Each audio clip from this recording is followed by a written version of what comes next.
வணக்கம்.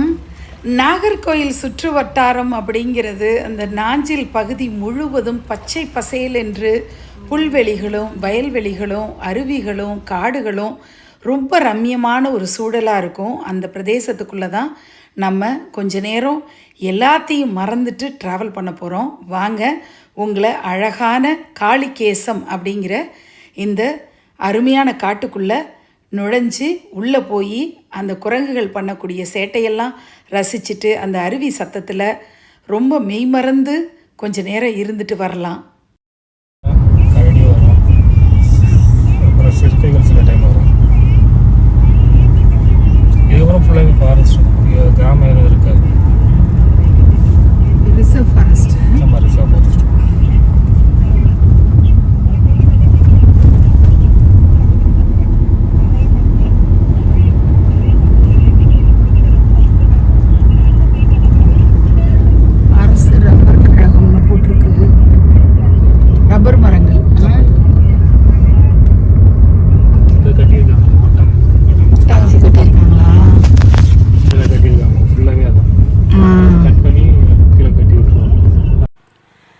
இப்போ நான் நாகர்கோயிலில் இருக்கேன். இந்த இடத்துல காளிகேசம் அப்படின்னு ஒரு வனத்துறையோட ரிசர்வ் ஃபாரஸ்ட் ஏரியா இருக்குது. இந்த இடத்துக்கு வந்து பர்மிஷன் வாங்கிட்டு உள்ளே வந்தால் நிறைய ரப்பர் மரங்களை பார்க்க முடியுது. ரப்பர் மரங்கள் ஒன்றுத்துலேயும் கொட்டாங்கச்சி மாதிரி இந்த மாதிரி கட்டி வச்சுருக்காங்க. இந்த மாதிரி ஒரு பாத்வே மாதிரி பாருங்கள், இங்கே அப்படியே அழகாக வழிஞ்சு வருது. அந்த ரப்பர் வந்து அப்படியே இதில் கலெக்ட் ஆகுது. கொஞ்சம் கொஞ்சமாக சொட்டி இந்த கொட்டாங்கச்சியில் கலெக்ட் ஆகிற மாதிரி எல்லா இடத்துலையும் கட்டி வச்சுருக்காங்க. இந்த ஏரியாவே ரப்பர் தோட்டங்கள் நிறைய நிறைய நிறைய இருக்குது அப்படின்றது பார்த்தோன்னே இங்கே நின்று உங்கள் கூட ஷேர் பண்ணிக்கணும் அப்படிங்கிறதுக்காக இந்த வீடியோ நான் எடுக்கிறேன். ஒரு பக்கம் வந்து தேக்கு மரங்களும், இந்த பக்கம் வரும்போது தேக்கு மரங்களும் நிறைய விளைச்சல் இங்கே இருக்குது. மெயினாக இங்கே ரப்பர் தோட்டங்கள் இருக்கிறது தான் பார்க்குறோம். இன்னும் நிறைய நம்ம உள்ளே போய் பார்க்க வேண்டியது இருக்குது, பார்க்கலாம். வால்பேப்பர்ஸில் பெயிண்டிங்ஸ் மாதிரி பார்த்த காட்சிகள் எல்லாம் நம்ம கண்ணு முன்னாடி தெரிஞ்சுதுன்னா எவ்வளோ சந்தோஷமாக இருக்கும், எவ்வளோ அழகாக இருக்கும். அந்த ரம்யத்தை கண்களில் உள்ளே வாங்கி நம்ம இதயத்தில் பதிவு பண்ணுறது எவ்வளோ ஒரு சுகமான அனுபவமாக இருக்கும். அந்த மாதிரி தான் இரண்டு பக்கமும் தேக்கு மரங்களும் ரப்பர் மரங்களும் இருக்கக்கூடிய இந்த காட்டுக்குள்ளே நுழைஞ்சு அந்த பாதை பூரா இரண்டு பக்கமும் ஒரு டனல் மாதிரி அந்த மரங்கள் ரெண்டும் சாஞ்சு அது ஒரு வளையம் மாதிரி உருவாக்கி அந்த பாதையில் ட்ராவல் பண்ணுற அனுபவம் செம சூப்பரான அனுபவம். நான் ஏற்கனவே சொன்னேன் இல்லையா, காளிகேசம் அப்படிங்கிறது தான் இந்த வனப்பகுதியோட பேருன்னு. அப்போது காளியினுடைய தலை முடியை குறிக்கக்கூடிய ஒரு சொல்லாக இருக்குது. அடர்ந்த காடுகள், காளியுடைய அந்த தலைமுடி எப்படி அடர்த்தியாக இருக்குமோ அந்த மாதிரி சொல்லி டினோட் பண்ணதுனால இங்கே கண்டிப்பாக ஒரு காளி கோயில் இருக்கணும் அப்படின்னு ஒரு கெஸ் இருந்தது. டிரைவர்கிட்ட கேட்டோன்னா அவர் காளி கோயில் இருக்குன்ட்டு கூப்பிட்டு வந்தார். அப்படி காளி கோயில் தான் இப்போ நீங்கள் பார்க்குறீங்க. சலசலன்னு தண்ணி சத்தம் கேட்கக்கூடிய இந்த ஓசை எங்கேருந்து வருது அப்படின்னா இப்படிங்க பார்த்தீங்கன்னா தெரியும். சலசலன்ட்டு அருமையாக தண்ணி ஓடக்கூடிய ஒரு இடம் ரொம்ப அழகாக இருக்குது. ஆனால் ஆழமான பகுதி, இந்த இடத்துல குளிக்கிறத தவிர்க்கணும்னு போட்டிருக்காங்க. இப்போ மிதமாக தண்ணி ஓடுறதுனால அழகாக நம்ம பண்ண முடியுது, பார்க்கலாம். ரொம்ப அருமையாக இருக்குது இந்த இடம். சலசலன் தண்ணியுடைய சவுண்டு.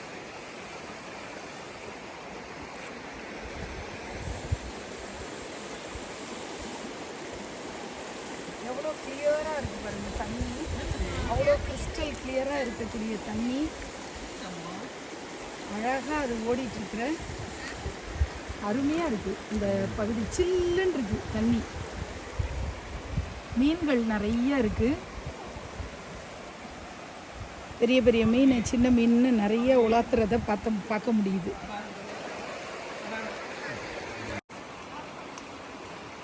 காலை வச்சுருக்கேன், ஆனால் மீன்கள் வந்து கடிக்க வருதான்னு பார்ப்போம். பெடிக்யூர்லாம் சார்ஜே இல்லாமல் பண்ணிட்டு போயிடலான்னு பார்க்குறேன். வருதான்னு பார்க்கலாம்.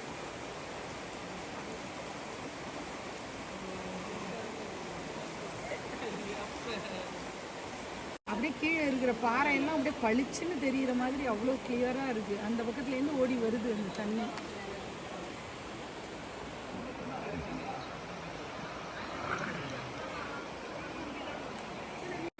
எவ்வளோ ஃபோர்ஸாக அந்த இடத்துல தண்ணி வருது.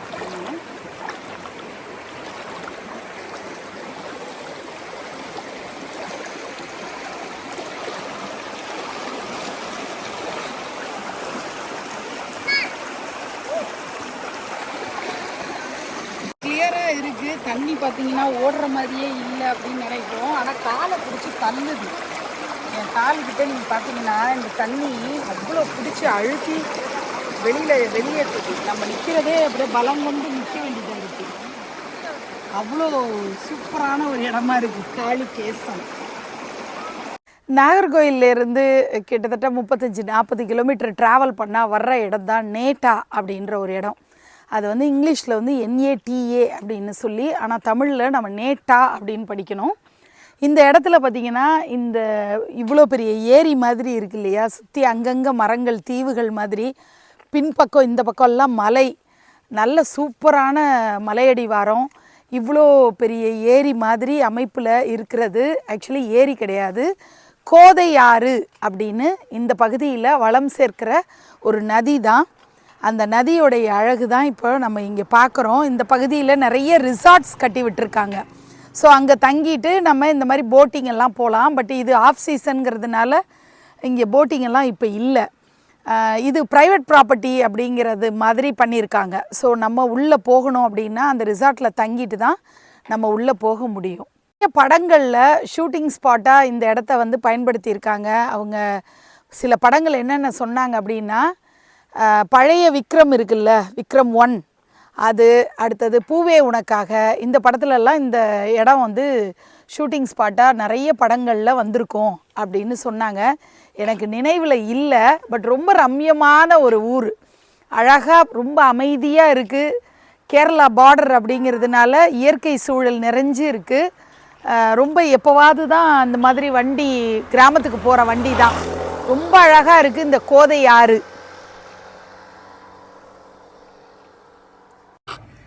கேரளா பார்டர்லலாம் ட்ராவல் பண்ணும்போது இந்த மாதிரி மாங்காய் நெல்லிக்காய்லாம், அது என்னது இழந்த பழமா? லவுநெல்லிக்காய்னா லவுநெல்லிக்காய், அது புளிச்சிக்காய் மாதிரி ஒரு காயில் வரும், நல்லா இருக்கும் டேஸ்ட்டு.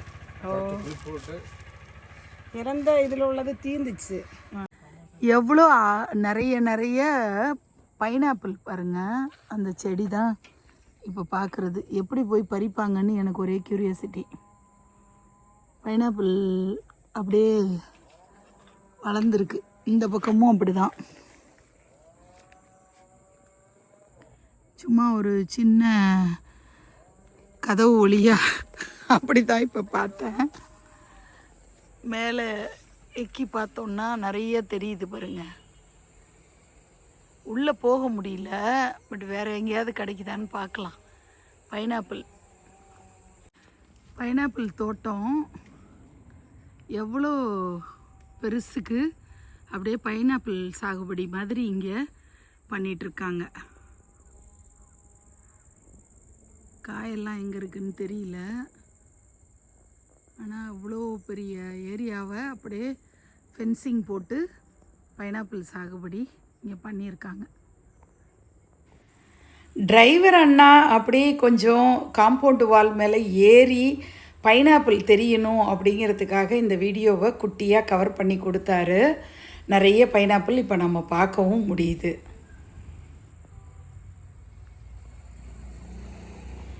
கேரளானாலே வாழை பழங்களில் செய்யக்கூடியது, வாழை காயில் செய்யக்கூடிய சிப்ஸ், நேந்திரங்காய் சிப்ஸுன்னு போன்ற பல வகையான சிப்ஸ் வந்து ரொம்ப ஃபேமஸ் இல்லையா?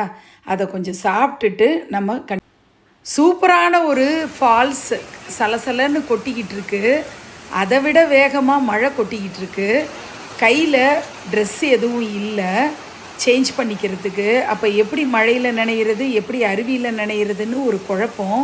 சரி, கிட்டக்க போய் அருவியை ஒரு தடவை பார்த்துட்டா போதும் அப்படிங்கிற நிலைமையில் கிட்டக்க போனேன்.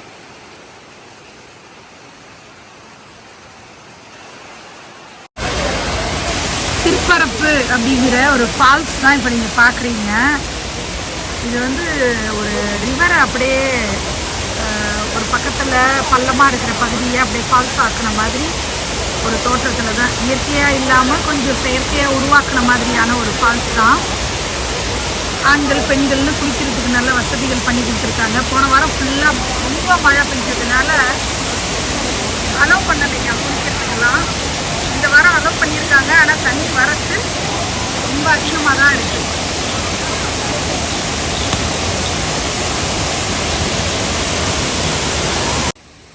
ஏன் கூட தானே நீங்கள்லாமும் ட்ராவல் பண்ணிகிட்ருக்கீங்க.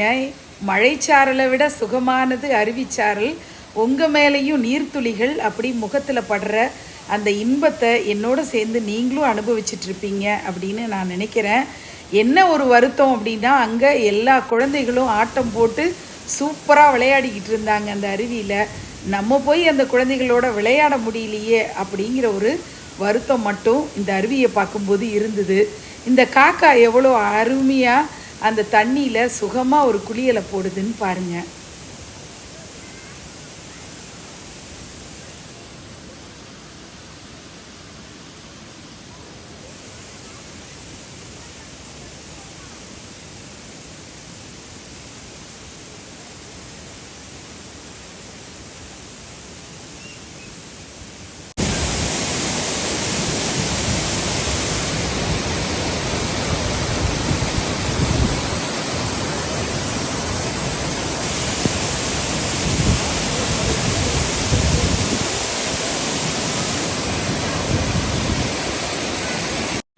மழையில் ஐஸ்கிரீம் சாப்பிட்றது பிடிக்கும் அப்படின்னு சொல்லி நிறைய படங்களில் பெண்கள், அதுவும் ஹீரோயின்ஸாக இருக்கிறவங்க ஐஸ்கிரீம் சாப்பிட்ற மாதிரி காட்சிகள்லாம் வச்சுருப்பாங்க.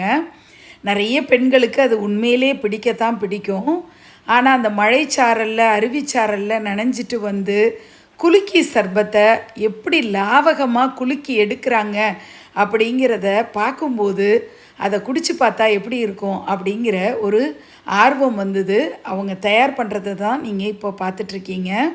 சூப்பராக நம்ம அந்த குலுக்கி சர்பத்தை ஷேர் பண்ணி குடிக்கலாமா?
வீடியோ எடுக்கிறோன்னு அந்த தம்பி கூடுதலாக கொஞ்சம் நேரம் குலுக்கிட்டே இருந்தார்.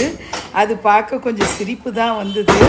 அங்கே இன்னொரு சின்ன பையனும் புதுசாக ட்ரெயின் ஆகிட்டுருக்காரு. அவரும் எதிர்காலத்தில் இந்த பெரிய தம்பியை விட சூப்பராக, இன்னும் சூப்பராக அதை ஒரு லாவகத்தோடு பண்ணுவார் அப்படின்னு நான் நம்புகிறேன்.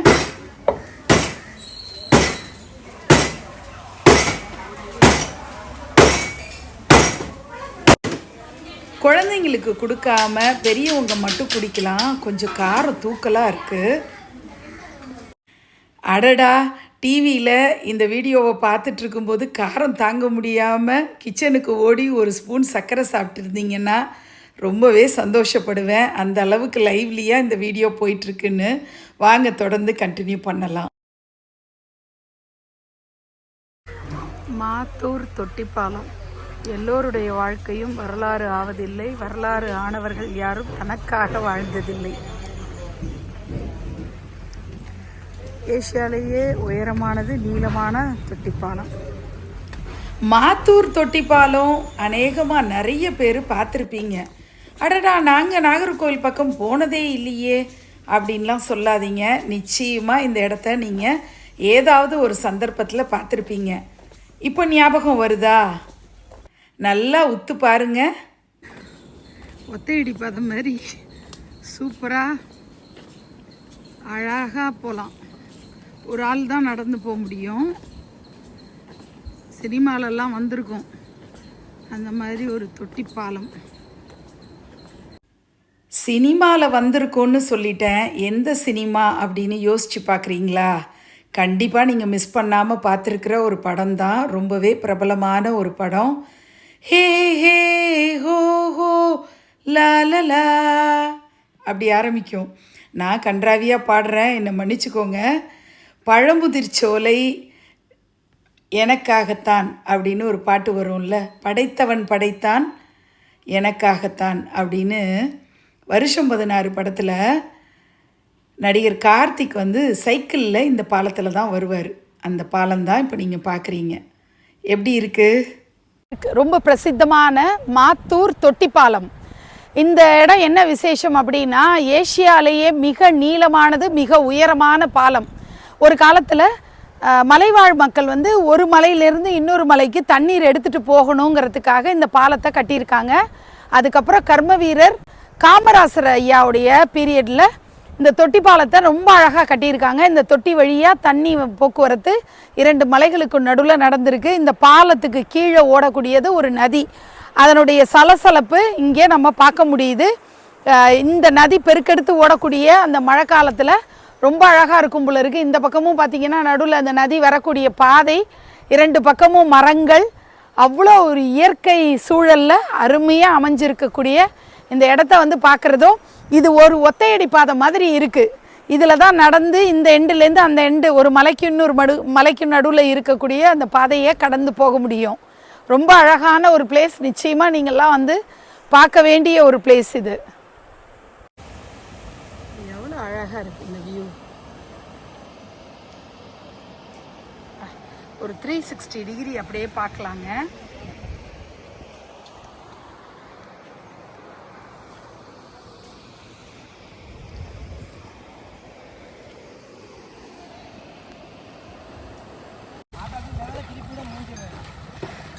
சத்தம் கொடுத்தீங்களே அது மாதிரி கொடுங்க. ஏதோ சவுண்ட் எல்லாம் கொடுத்தீங்கல்ல, அது கொடுங்க.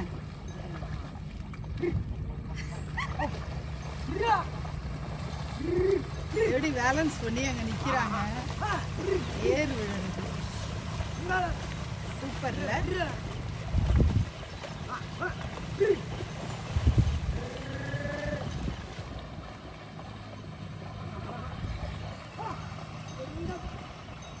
அவங்க 2 பேருக்கு என்ன பேரு?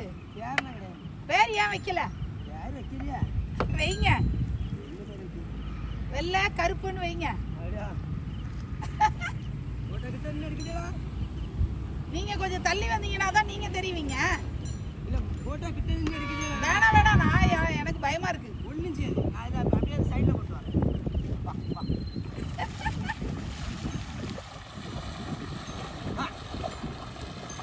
டேய் சூப்பரா இருக்குடா உங்க கொம்பெல்லாம். என்னடா கிட்டக்கெல்லாம் வர்றீங்க நீங்க?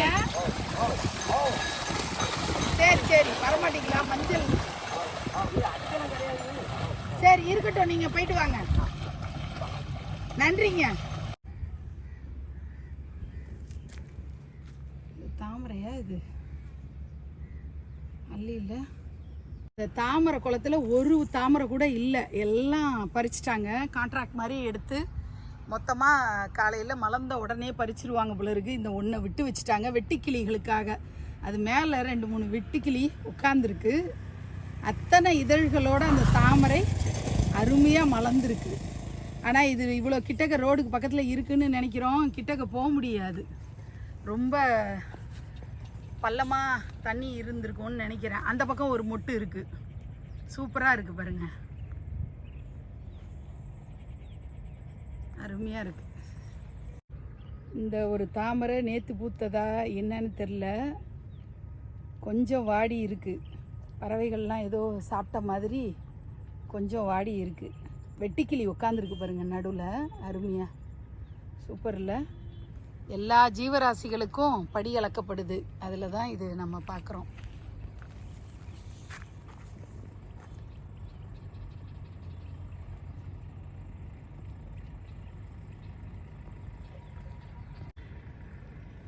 தண்ணின்னு பயந்துக்கிட்டு நம்ம காலை வைக்க யோசிக்கிறோம். எவ்வளோ லைட்டாக உடம்ப வச்சுக்கிட்டு அப்படி ஒரு இலையிலேருந்து இன்னொரு இலைக்கு நடந்து போயிட்டுருக்கு பாருங்க, சூப்பராக வாக்கிங் போகுது, அருமையாக, சூப்பர். அங்கே பறிக்கிறாங்க பாருங்க இலைய.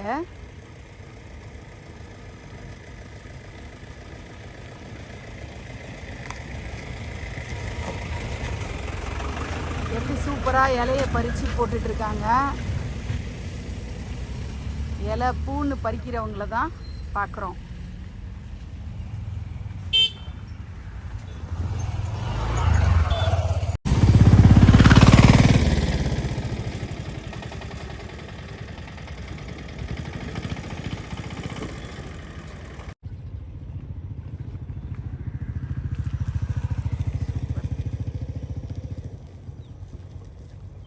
பறிப்பீங்களா தாமரை? சாயந்தரத்தில் பறிப்பீங்களா? இன்னைக்கு சாயந்தரம் பூக்குமா? எத்தனை மணிக்கு வந்து பறிப்பீங்க? எத்தனை மணிக்கு பறிப்பீங்க? நாங்கள் காலையில் வேணாலும் பறிப்போம், இல்லை சாயந்தரம் பறிப்போம். எப்போ கேட்கணும் வைப்போம். பூவெல்லாம் பறிக்க மாட்டோம், அந்த மொட்டு தான் எடுப்போம். பூ எடுக்க மாட்டோம்.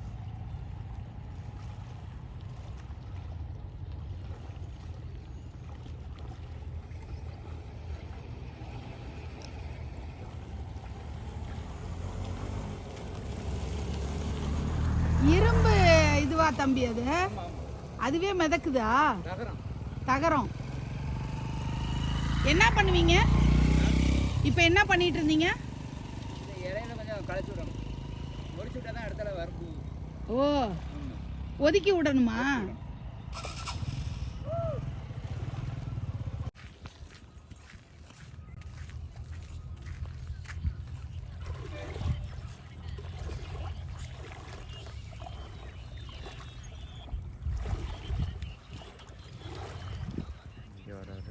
மொட்டு பறிக்குது.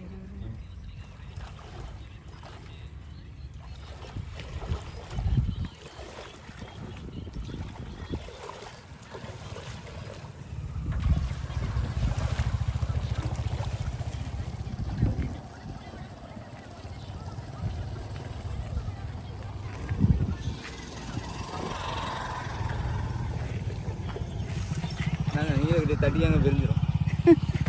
அது உள்ள போட்டு தட்டின லேசா அதே பிரிஞ்சு.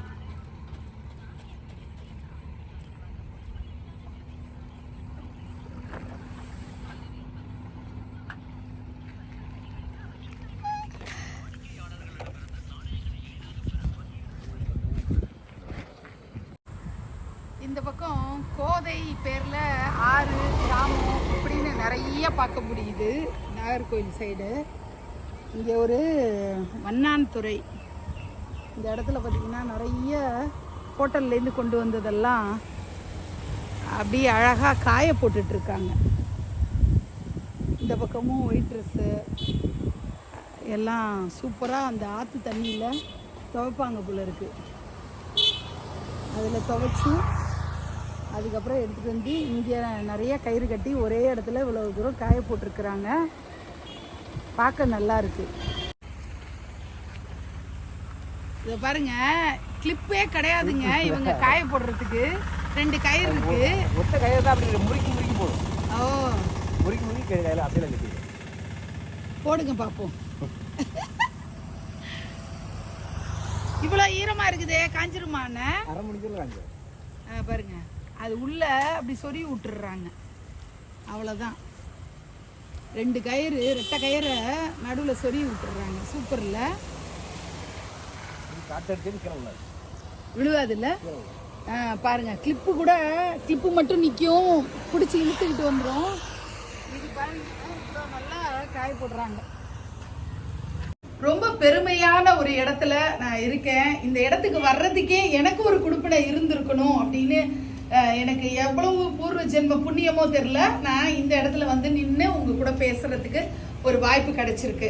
இந்த இடம் என்ன அப்படின்னா, ஒரு மண்டபம் மாதிரி பார்க்குறீங்க இல்லையா? இது கலைவாணர் NSK அவர்களுடைய வீடு. இந்த வீட்டு பார்க்கறதுக்கான அனுமதி அவங்க குடும்பத்தார் கொடுத்து நான் வந்து பார்த்தேன். வீடியோ எடுக்கிறதுக்கு அனுமதி இல்லை, ஆனால் இந்த இடத்துல இருந்து நான் சில விஷயங்களை, தகவலை ஷேர் பண்ணிக்கிறதுக்கு அவங்க எனக்கு அனுமதி கொடுத்ததுனால நான் இங்கேருந்து பேசுகிறேன்.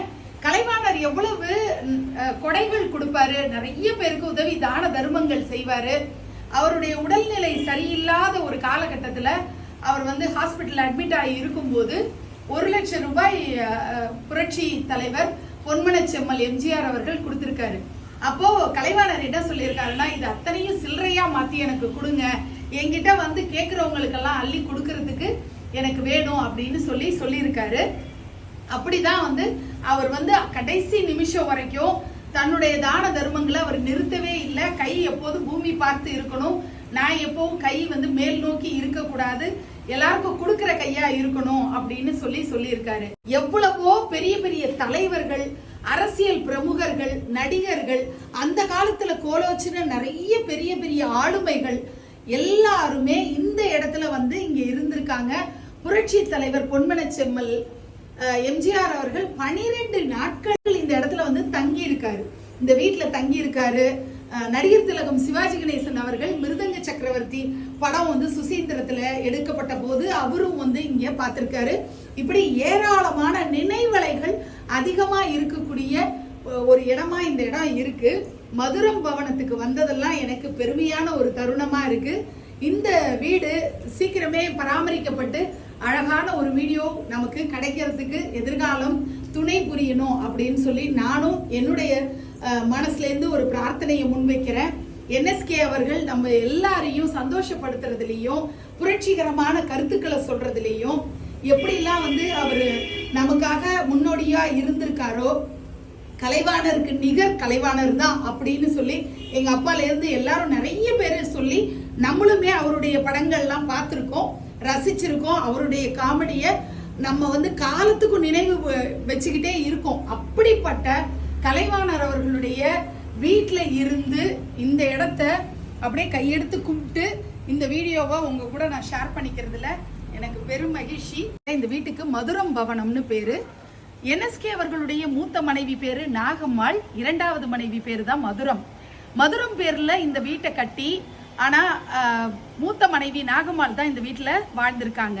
இந்த முரண்பாடு ஆச்சரியத்தை தரக்கூடிய வகையில நிறைய பேர் போய் NSK கேட்கும் போது அவர் சொன்னது, 2வது மனைவியாக இருக்கக்கூடிய மதுரம் அவங்களுடைய உழைப்பையும் இந்த ஊர்ல அவங்களுக்குன்னு ஒரு கௌரவம் இருக்கணும் அப்படிங்கிறதுக்காக, அவங்களுடைய அந்தஸ்தை உயர்த்தணுங்கிறதுக்காக இந்த வீட்டை அவங்க பேர்ல அவர் கட்டியிருக்காரு. இதை மூத்த மனைவியும் ஏத்துட்டு இருக்காங்க.